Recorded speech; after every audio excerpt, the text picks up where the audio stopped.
Oh, hey there! Did you miss me? I missed me. I missed you. I missed recording. I missed sending you guys videos. I sat down and recorded some long form videos of Carnival cruise recap, and I was gonna like have a recap for every day, and like talk about sea days, talk about each port, and then I realized like that didn't excite me. Like I went to go edit one that was like 30 minutes long and it was just not exciting to me. So this is your reminder that if you don't like it, don't do it. Like don't push yourself into it. There's plenty of people out there doing long form content on Carnival cruises. If you know any of the good ones, comment below so people can have that. I will share some of my cruise stuff with you. A little over a month ago, I went on a Carnival cruise, Horizon. It was an 8-day. We went to the ABC Islands, they call them. It's Aruba, Bonaire, and Curaçao. Before I went, because I was celebrating my birthday, I got my hair did. It didn't look like this. It was a little more vibrant because it was a month ago. It looked like this. So, yeah. Got my hair done, got my nails done. We went out on the cruise. The cruise was amazing. I enjoyed the ship. We stayed in a special section called the Havana area, and we also stayed in a suite. First time I've ever stayed in a suite. It was beautiful. The teenager with us, it made it a little bit easier because she stayed in our room, so they had their own little section, yeah, we had our own like little section for a pool and for a hot tub, which I thought was beautiful. Some people said it gets busy. It never got busy for us. It was like our group always sitting in Havana. Speaking of our group, I went with me and 10 other people, my family, and then friends and family. Right before we left, they had all that plane stuff going on, so that was kind of nerve-wracking because I had people flying from all over the country, California, Ohio, North Carolina, us from Nevada. I was like, can we just all get safely somewhere on a plane so we can enjoy this cruise? And we did, and we made it back home safe.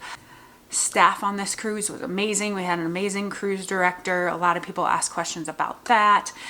So, yeah.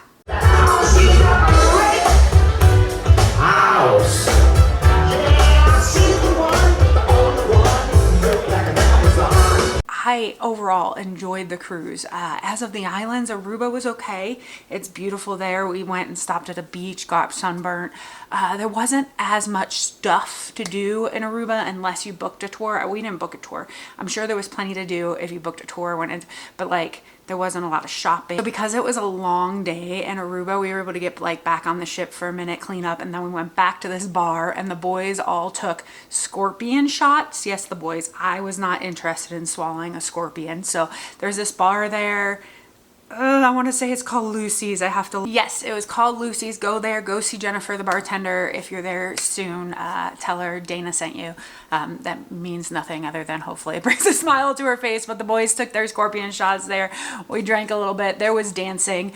We had a lot of fun in Aruba. Bonaire, though, was probably one of my favorites.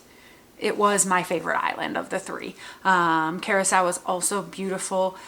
It might have helped that in Bonaire we scheduled an excursion, but the excursion probably made it the most beautiful. The excursion we went on was Lady Belize. I say the name wrong all the time. I'm going to put their little Instagram up here, and I will also tag them in this description because I want to tell you about them because they were amazing. They took us out to snorkel, had lunch, had all you can drink. The people were amazing. Their story was amazing. Snorkeling in Bonaire was amazing. One thing about me is I've never wanted to go diving, underwater sea diving. Why can't I think of the actual, anyways, you know what I'm talking about, diving, because I have a fear of being down that low, but this time snorkeling, like I kept on trying to dive deep because there was some cool fish and other things that were down there, and I was getting so frustrated that I couldn't get down low enough because I'd had to get back up and breathe. So I'm considering taking scuba diving, scuba lessons, because I would really want to be lower in the ocean to see all of that stuff. It would be pretty awesome. So that's on the list of things to do in the future. So like I said, Bonaire, a way to go. Check them out. Lady Balice. That night we were pretty much tuckered out from all of that, and we were able to get back on the boat and do dinner and everything because it's a long day in both Aruba and Bonaire. So super fun. I highly recommend at least Bonaire is the island. If you have the BC islands, go to it. Curacao was pretty cool too. We went out and did like a tour of the Curacao brewery or distillery. They do the blue Curacao drink right there. For that, like, taxi is a little expensive, especially when you're traveling with a group, but go and do it. And then in Curacao, they also have a lot of shops. We went to a bunch of stores there. The boys went on a run in the morning. Also, we put our little locks on this little thing. Crazy story. We put our little locks on this, and the next day it toppled over because it was too heavy. Yeah, that's crazy, isn't it? It fell over. I don't know what they're doing with it. I'm kind of curious. I gotta look it up. They had this saying in all the islands called douchey, and it kind of just means sweet or awesome or amazing. It's like just a slogan, and I thought it was funny because like in the United States, like something that's douchey is, you know, douchey. So I keep kind of looking at my pictures just to say things that like I want to tell you about it. But yeah, so Curacao, we did that. We did the distillery, and then we got back on board for dinner. They had 80s night. 80s night was probably my favorite theme night. Here's probably why. A couple pictures from 80s night. Can't be mad about those. Those were amazing. One of my favorite pictures ever stolen at 80s night.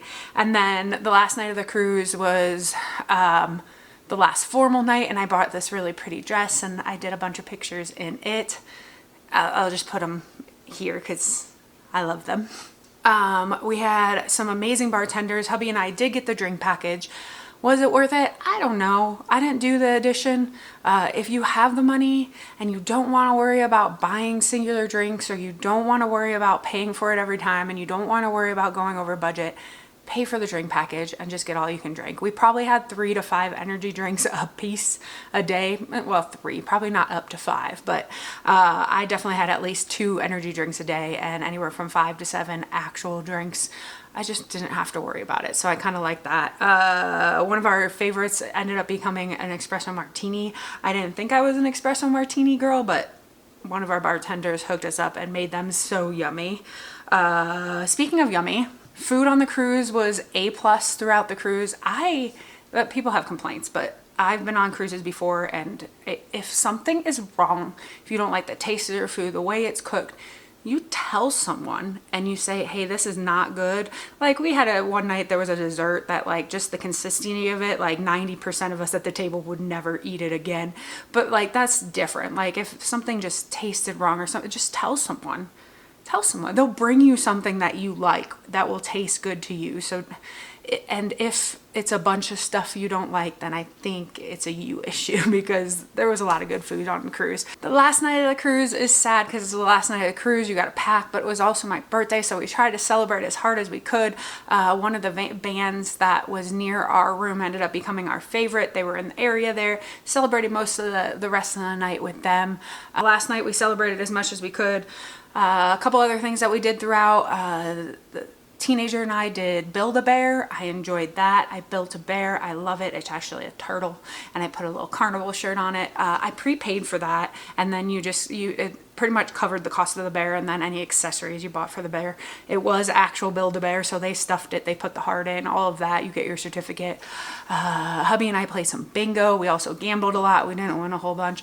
I did win off the first, like, the second night, whatever night we first played the first time. I had free money that Carnival had given me, and I won like $500-600, but you know, when it's toward the first night, we ended up spending that back. Spent a lot of time in the hot tub. On the way down there, it was a little woozy, so a lot of people were a little woozy. On the way back, it was a lot better, other than the one time we had to turn to get back.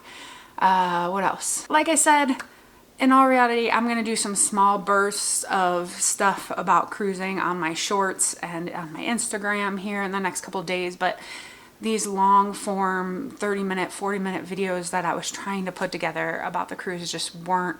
I was literally stuck the last 2 weeks because I was like, I'm not enjoying this.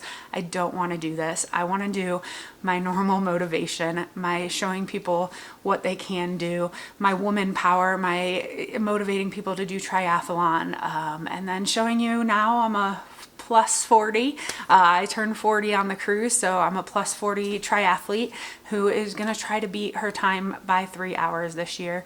I think my time was like 14:05 last year, and we're trying to get under that 11-hour mark. That is the goal. I'm doing a lot of self-training, but using TriDot also for my triathlon training. I am on a run streak, so you're going to see a lot of that, a lot of me run streaking.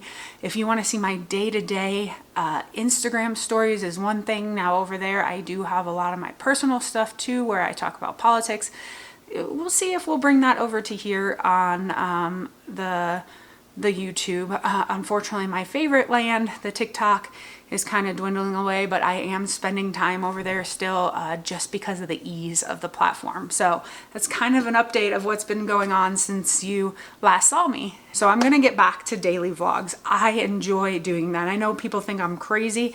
They're gonna be Monday through Friday, so it's not gonna be every day because Saturday, Sunday are kind of me and my hubby's type thing to do, but I am gonna do my weekend vlog that recovers the weekend, Friday, Saturday, Sunday on Monday, and then the rest of the week every day, because like I said, I enjoy that and I really feel like I can motivate. If you're new here, I'm here to motivate. I'm here to remind you that you can do anything that's put in front of you. I know there's people telling you you can't, and one of those people is sometimes you. I'm here to tell you you can, and I want you to remember to not let your I want to's turn into I can'ts. I love you guys so much, and I will check in with you very, very soon. Not like I'm gonna post this, I think Friday. You're gonna see this up on Friday, so I'm gonna start my daily vlogging again on Monday. Let's go. Let's get back to it. I'm so excited.